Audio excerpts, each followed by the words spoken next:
अमन भाई हमारा वीज़ा लगवा देंगे। अमन भाई हम बहुत ज़्यादा परेशान हैं, हमारे लिए कुछ करें, हमारा वीज़ा आना चाहिए, हमें कुछ समझ नहीं आ रही है हमें क्या करना चाहिए, तो कुछ तो हमारी हेल्प करें। ऑस्ट्रेलिया के प्रोसीजर के बारे में हमें कुछ भी नहीं पता, कोई भी हमें गाइड नहीं करता। There is a lack of guideline what is to be done with our future.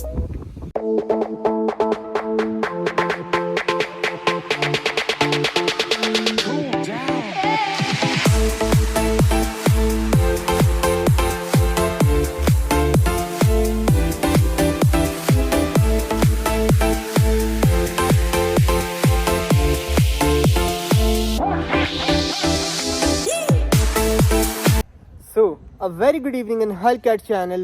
This is your boy Mohammed Aman Fasi. So, welcome back to MF Vlog once again. आज की वीडियो में मैं अपने सारे बहन भाइयों की बहुत सी मुश्किलें आसान करने वाला हूँ. Today I am gonna be explaining the entire student visa process of Australia in just 4 easy steps, and I'll also be giving some of the incredible tips which you can use in your profile in order to increase your visa success ratio. Before making a start मैं आप लोगों को कुछ basic requirements बता देता हूँ Australia की. सबसे पहले तो बात आ जाती है लैंग्वेज की. लैंग्वेज में हमारे पास दो ऑप्शंस हैं, आइट्स या पीटी. आइट्स या पीटी का दोनों का सेम ही क्राइटेरिया है. हमें कोशिश करनी चाहिए कि हमारे ओवरऑल 6.5 तक आएँ and our band score should not fall below 6 in any of the module, क्योंकि वो हमारी प्रोफाइल पे बस एक क्वेश्चन मार्क ही बन के आते हैं और तो कुछ नहीं. आप किसी भी बेसिस के ऊपर अप्लाई कर रहे हैं, whether you are applying on an intermediate basis और बैचलर्स बेसिस, लाइक, तो मैं आपको यही रेकमेंड करूँगा that your percentage should be at least 70, but 60 तक भी एक्सेप्ट हो जाता है in some cases, but at least 70 if you want to be eligible to apply for Australia.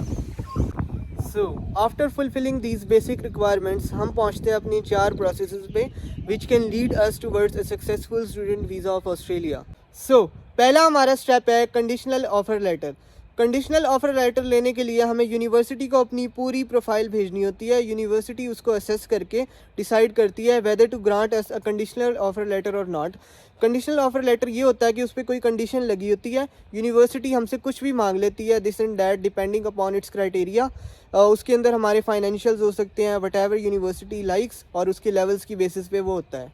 Embarking on हम पहुंचते हैं अपने सेकंड स्टेप के ऊपर. तो सेकंड स्टेज हमारा कहलाता है GT process, also known as genuine temporary entrance. तो इसके अंदर यूनिवर्सिटी हमसे डिमांड करती है हमारे फाइनेंशियल्स के अंदर हमें अपने प्रूफ्स देने होते हैं कि हमारी फाइनेंशियल सिचुएशन कैसी है, हमारी एनुअल इनकम वगैरह, हमारी प्रॉपर्टीज़, हर चीज़ का हमें प्रूफ देना होता है कि whether we will be able to pay the fees of the university and bear the expenses of Australia as international student. सही है. जैसे ही यूनिवर्सिटी को यकीन हो जाता है कि yes we are financially strong enough to bear all the expenses of Australia, तो फिर हमें यूनिवर्सिटी दे देती है अनकंडीशनल ऑफर लेटर. तब हम जेन्युइन टेम्परेरी एंट्रेंट बन चुके होते हैं और फिर हमें मिलता है ये अनकंडीशनल ऑफर लेटर जिस पे कोई भी कंडीशन नहीं होती. अब हमें पक्का एडमिशन मिल जाता है यूनिवर्सिटी की तरफ से. तो जैसा कि हम फाइनेंशियल्स पे पहुंच चुके हैं, तो एक बात मैं आप लोगों को बहुत ही स्ट्रिक्टली बताना चाहता हूं, चाहे इसे वार्निंग समझ लीजिएगा, मैं आप लोगों को डरा नहीं रहा, बट ये एक ऐसी बात है कि सबको बतानी चाहिए और ये आपके नॉलेज में होनी चाहिए अकॉर्डिंग टू मी, कि किसी भी स्टूडेंट को अगर लगता है कि वो कोई फ्रॉडुलेंट डॉक्यूमेंट लगा के या कोई फेक डॉक्यूमेंट लगा के ऑस्ट्रेलिया का वीज़ा ले लेगा ना, तो ये आप सबकी बहुत बड़ी गलतफहमी है. Embassy is on high alert.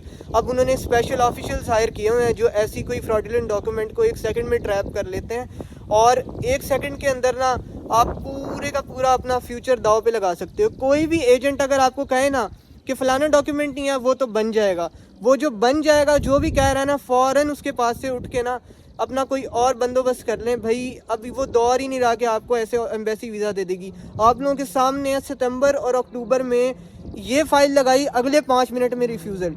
ये इसी वजह से हुआ है कि भाई एक स्टूडेंट अगर कोई ऐसी हरकत करता है ना, पूरे कंट्री की रेपुटेशन ख़राब होती है. पाकिस्तान की रेपुटेशन ख़राब हुई, ठीक है. इंडिया के पूरे पंजाब और हरियाणा के ऊपर बैन लगा हुआ है. वहाँ के वो बच्चों को यूनिवर्सिटी नहीं लेती, एम्बेसी तक तो बात पहुँचती नहीं, ठीक है. यूनिवर्सिटी ही आपको एडमिशन नहीं देगी. जैसा कि आप सबको पता है, स्पाउस केसेस के लिए ना पहले सिंगापुर जाना पड़ रहा है और वहाँ से वीज़ा लग रहा है। It's a shame for both of the countries कि उन्होंने अपनी रेपुटेशन इतनी ख़राब की है, ऑस्ट्रेलिया उनको वीज़ा देने के लिए तैयार ही नहीं है। या student visa, think about it, student visa देने के लिए कोई मुल्क हमें तैयार नहीं है, तो हमारे लेवल्स कितने ख़राब हुए हैं, ये हमने खुद ख़राब किए हैं, सॉरी टू से। बट इन चीज़ों का बहुत ध्यान रखिएगा, अपना पूरे का पूरा फ्यूचर रिस्क पे ना लगाइएगा थोड़ा सा टाइम बचाने के लिए, थोड़े से पैसे बचाने के लिए। अब हम पहुंच गए हैं अपने थर्ड स्टेप के ऊपर, विच इज़ COE। और COE को बेसिकली हम कहते हैं सर्टिफिकेट ऑफ एनरोलमेंट, जो हमें यूनिवर्सिटी ग्रांट करती है जब हम फ़ी और सारे ये जो मामलात होते हैं उनको क्लियर कर देते हैं। जैसे ही हमारी COE आती है, so that's the stage which can leads us to the final stage, which is filing the visa, the medical and biometric। तो यहाँ हमारी COE आई और उसके बाद हम अपने फाइनल और मोस्ट लास्ट स्टेज के ऊपर पहुँचते हैं, जो कि हमारा है वीज़ा फाइलिंग। वीज़ा फाइलिंग के दो प्रोसेसेस होते हैं। सबसे पहले हमने इनिशियल एप्लीकेशन डालनी होती है जो हमारी एम्बेसी को पहुंच जाती है। फिर एम्बेसी जो हमें request for biometric as well as medical हमें भेजती है और हमें अपॉइंटमेंट लेके अपना मेडिकल कराना होता है। उसके अंदर बस थोड़ी सी इनिशियल चेकिंग होती है that whether you are fit और आपको कोई ऐसी बीमारी तो नहीं है जैसे कि TB हो गई, पोलियो हो गया, ये कोई बेसिक टेस्ट होते हैं।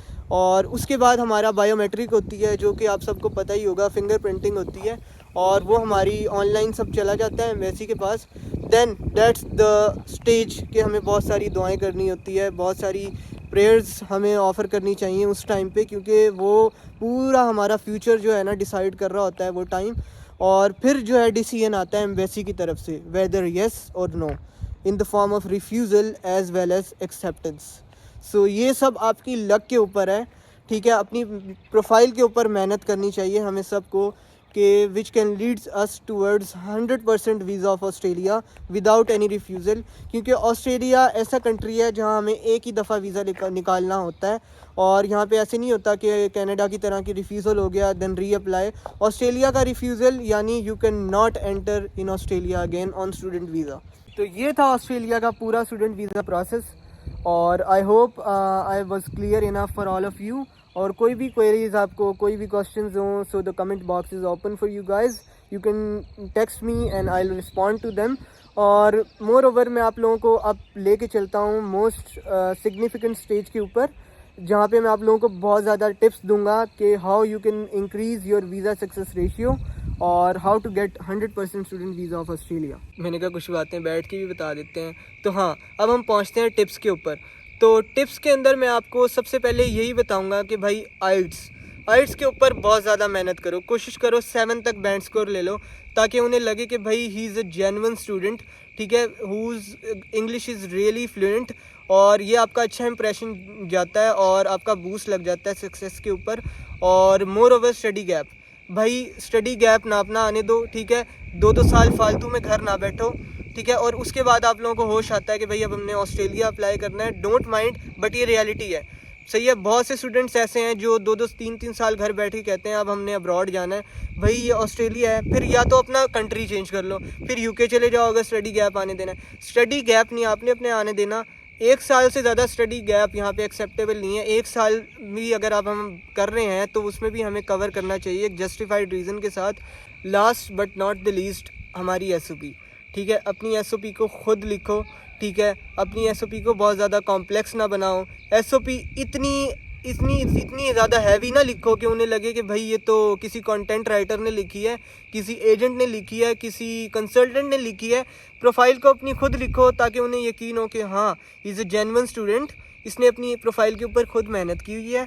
And this can all lead to 100% visa success ratio. तो ये था ऑस्ट्रेलिया का पूरा study visa process as well as the tips which can increase the success ratio of your visa. और मैं आप लोगों को ना बहुत ही ज़्यादा थैंक्स बोलना चाहता हूँ कि आप लोगों ने मेरी ऊबर ईट्स वाली वीडियो पे इतना ज़्यादा प्यार दिया, इतने ज़्यादा अच्छा रिस्पांस दिया कि मैं बहुत ही ज़्यादा हैप्पी हूँ।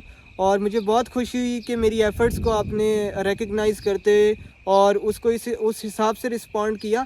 तो I am really thankful to you all. और मैं ऐसे ही आप लोगों के साथ बहुत ही ज़्यादा इन्फॉर्मेटिव और अच्छी वीडियोस लेके आता रहूँगा और बहुत ही जल्दी आप लोगों को बहुत सारी गुड न्यूज़ के साथ भी मिलूँगा इंशाल्लाह। और आप लोगों को कोई भी अपडेट मैं शेयर करता रहूँगा जैसे ही कोई मुझे पता लगेगी। और कोई भी इशू आप लोगों को हो, so you can ask me in the comment box so that I can make videos for you as this one. So thank you so much for listening me patiently. और मैं आपसे मिलूँगा एक नेक्स्ट वीडियो में. Please make sure to subscribe my channel, like my videos and throw great support like this.